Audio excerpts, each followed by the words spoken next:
Morning YouTube, মই সঞ্জয় বুঢ়াগোহাঁই আৰু বৰ্তমান আছোঁ আজি সেয়া বেংগলোৰ ইণ্টাৰনেশ্যনেল এয়াৰপৰ্ট আৰু বৰ্তমান মই ওলাইছোঁ মলদ্বীপছ। চ' আজি 6 মাহৰ পিছত এটা ইণ্টাৰনেশ্যনেল টুৰ কৰিব গৈ আছোঁ আৰু এয়া হ'ল Bangalore international airport.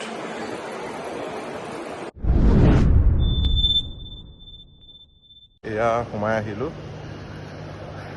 Kempegowda international airport আৰু এতিয়া মই মোৰ বৰ্ডিং পাছ ল'ম আৰু আজি কেনেকৈ কিমান কি পৰিলে গোটেইখিনি আপোনালোকক ডিটেইলছত জনাম। এয়া মোৰ ইমিগ্ৰেশ্যন হৈ গ'ল আৰু ছিকিউৰিটি চেকো হৈ গ'ল কমপ্লিট কৰি। এতিয়া মই সোমাই গৈছোঁ এয়া মোৰ গেটলৈ, যিহেতু আজি মোৰ গেট নাম্বাৰ C5 আৰু খুব ভাল লাগে যেতিয়া এটা ইণ্টাৰনেশ্যনেল ট্ৰেভেল কৰোঁ আৰু ইমিগ্ৰেশ্যন আমাৰ কৰি পাছপৰ্টত যেতিয়া ষ্টাম্প লাগে খুব ভাল লাগে। আৰু এয়া হ'ল বেংগলোৰ ডিউটি ফ্ৰী শ্বপ আৰু এইটো হ'ল ইয়াৰ যিকোনো এয়াৰপৰ্টৰ কম্পালচাৰী ষ্ট'ৰ। দেখিছে ৱাইন শ্বপ আৰু বিভিন্ন ধৰণৰ লিকাৰ ইয়াত এভেইলেবল আছে আৰু খুব ধুনীয়া এয়াৰপৰ্ট হয়, যিহেতু বেংগলোৰ ইণ্টাৰনেশ্যনেল এয়াৰপৰ্টৰ পৰা মই ফাৰ্ষ্ট টাইম ট্ৰেভেল কৰিছোঁ। এইটো হ'ল Bangalore international Kempegowda international airport আৰু খুব ধুনীয়াকৈ মেনেজ কৰি থৈছে আৰু এইবাৰ কিবা এটা এৱাৰ্ডো পাইছে, কিবা এয়াৰপৰ্ট এৱাৰ্ড আছিলে, ত' সেইটো মোৰ একজেক্টলি মনত নাই, বাট this is Kempegowda international airport আৰু ইয়াৰ পৰাই আজি মই ট্ৰেভেল কৰি আছোঁ মলদ্বীপছ মালেলৈ যাবলৈ। টাইম আছে 1 বজাত মোৰ ফ্লাইট আছে আৰু প্ৰায় 1.5 ঘণ্টা ইয়াৰ পৰা ফ্লাইট মালেলৈকে। চ' আজি গৈ আছোঁ মই মালে আৰু এই টিকেটটো মই মাত্ৰ গ্ৰেব কৰিছোঁ 6,000 টকা, যিহেতু বেংগলোৰৰ পৰা অলপ সস্তা পৰে। চ' এয়া 6,000 আৰু এনেই 8,000 আছিলে, বাট মোৰ ক্ৰেডিট কাৰ্ড আছিলে তাৰ পৰা কৰাৰ কাৰণে 2,000 আৰু কিবা কিবি ডিছকাউণ্ট আছিলে। চ' গোটেইখিনি মিলাই আজি এই টিকেটটো মালেলৈকে মই মাত্ৰ 6,000 টকাত কৰিছোঁ। ইয়াৰ ইমিগ্ৰেশ্যনত মোক একোৱে সোধা নাছিলে, অকল সুধিলে যে ক'লে যাবি, মই ক'লোঁ যে মালে গৈ আছোঁ, বাছ ইয়াত ষ্টাম্প লগাই দিছে। সুধিছিলে যে মানে এয়াৰলাইনখিনিয়ে সুধিছিলে যে টিকেট বুক আছে নাই, হোটেল বুক আছে নাই। মই সেইটোৱে, মোৰতো চব এডভান্সকৈ চব বুকিং আছে সেইটোৱে ক'লোঁ, বাছ বাকী একো সোধা নাই। কেতিয়া ঘূৰি আহিবি কি কথা সেইটোৱে সুধিলে, যে মই ক'লোঁ 2 তাৰিখে মই ৰিটাৰ্ণ আছে। চ' এয়া হ'ল কেম্পেগৌড়া ইণ্টাৰনেশ্যনেল এয়াৰপৰ্ট আৰু আমাৰ ইণ্ডিয়ানছৰ কাৰণে মলদ্বীপছত ভিজা অন এৰাইভেল হয় আৰু একদম ফ্ৰী হয়, ভিজা অন এৰাইভেলৰ হয়, প্লাছ আকৌ ভিজা একদম ফ্ৰী হয়। চ' তাত গৈ চেক কৰিম কি সোধে কি নুসুধে ইমিগ্ৰেশ্যনত। ব'লক আজি গৈ থাকোঁ।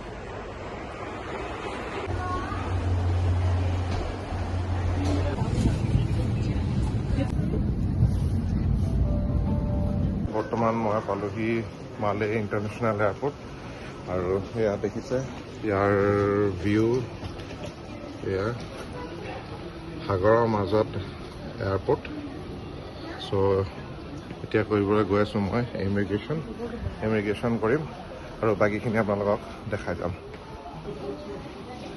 ইমিগ্ৰেশ্যন ক্লিয়াৰ কৰি আৰু এতিয়া ল'ম মই ফেৰী ইয়াৰ পৰা, যিহেতু স্পীড বোট যায় মোৰ হোটেললৈকে। এটা আইলেণ্ড আছে মফুচি আইলেণ্ড, তালৈকে যাম।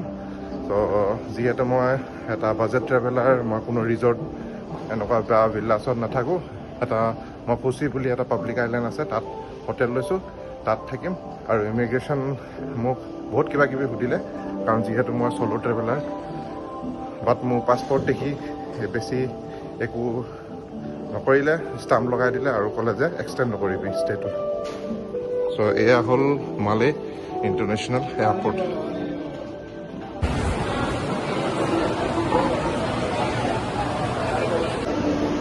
এনেধৰণে ইয়াত ATM মেচিন লাগি আছে আৰু এয়া মই উলিয়াই ল'লোঁ মালদ্বীপিয়ান ৰুপিয়া। এয়াৰপৰ্টত আপোনালোকে যদি এক্সিটত আহে তেনেহ'লে এনেকুৱা কাউণ্টাৰবিলাক লগা আছে য'ত ৰিজৰ্টবিলাক যদি আপোনালোকে বুক কৰিছে তেন্তে এনেকুৱা ধৰণৰ কাউণ্টাৰবিলাক আছে আৰু আপোনালোকৰ পাৰ্চনেল স্পীড বোট দি ৰিজৰ্টবিলাকত লৈ যাব।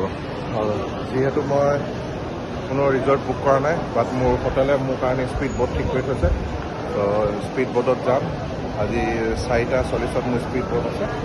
তো চাওঁ ক'ত আছে। এইফালে দেখিছে, এইফালে এয়াৰপৰ্ট আৰু এইটো হ'ল এয়া চব আগৰ, আৰু এইফালে স্পীড বোটৰ কাউণ্টাৰ। জেটি পইণ্টবিলাক বনাই আছে। আপোনালোকৰ যদি নিজৰ নিজৰ হোটেল আছে তো হোটেললৈ লৈ যাব। ইয়াৰ জেটি পইণ্ট আৰু এইটো ইয়াৰ এয়াৰপৰ্ট, এইফালে জেটি পইণ্ট।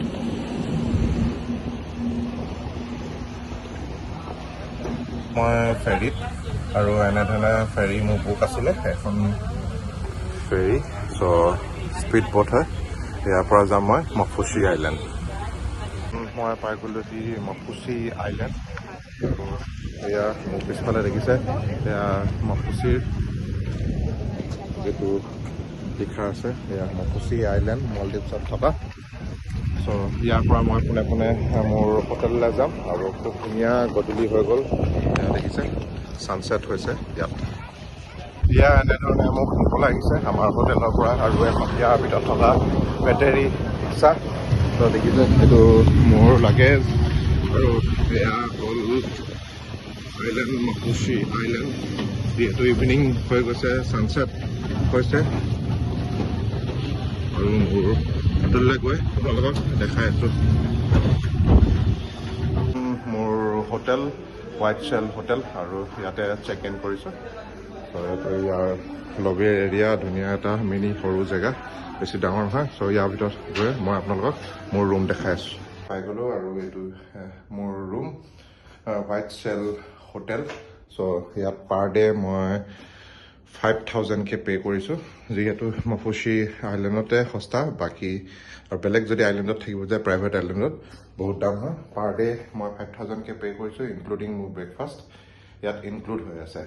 চ' এয়া এটা ভাল কজি ৰুম, চব আছে, ফ্ৰিজ চিজ এভৰিথিং, আৰু এটা টিভি যিটো মই প্ৰায় কমেই ইউজেই কৰোঁ। চ' এখন ধুনীয়া ডিলাক্স বেড, কুইন বেড। চ' আজি ভিডিঅ'টো ইমানেই আছিলে। যদি আপোনালোকে ভাল পালে বেংগলোৰ টু মালে, তেন্তে শ্বেয়াৰ কৰিব আৰু ছাবস্ক্ৰাইব কৰি থ'ব, যাতে আৰু ভাল ভাল ভিডিঅ' মই আপোনালোকৰ কাৰণে বনাব পাৰোঁ। বাকী নেক্সট ভিডিঅ' আপোনালোকক আকৌ লগ পাম।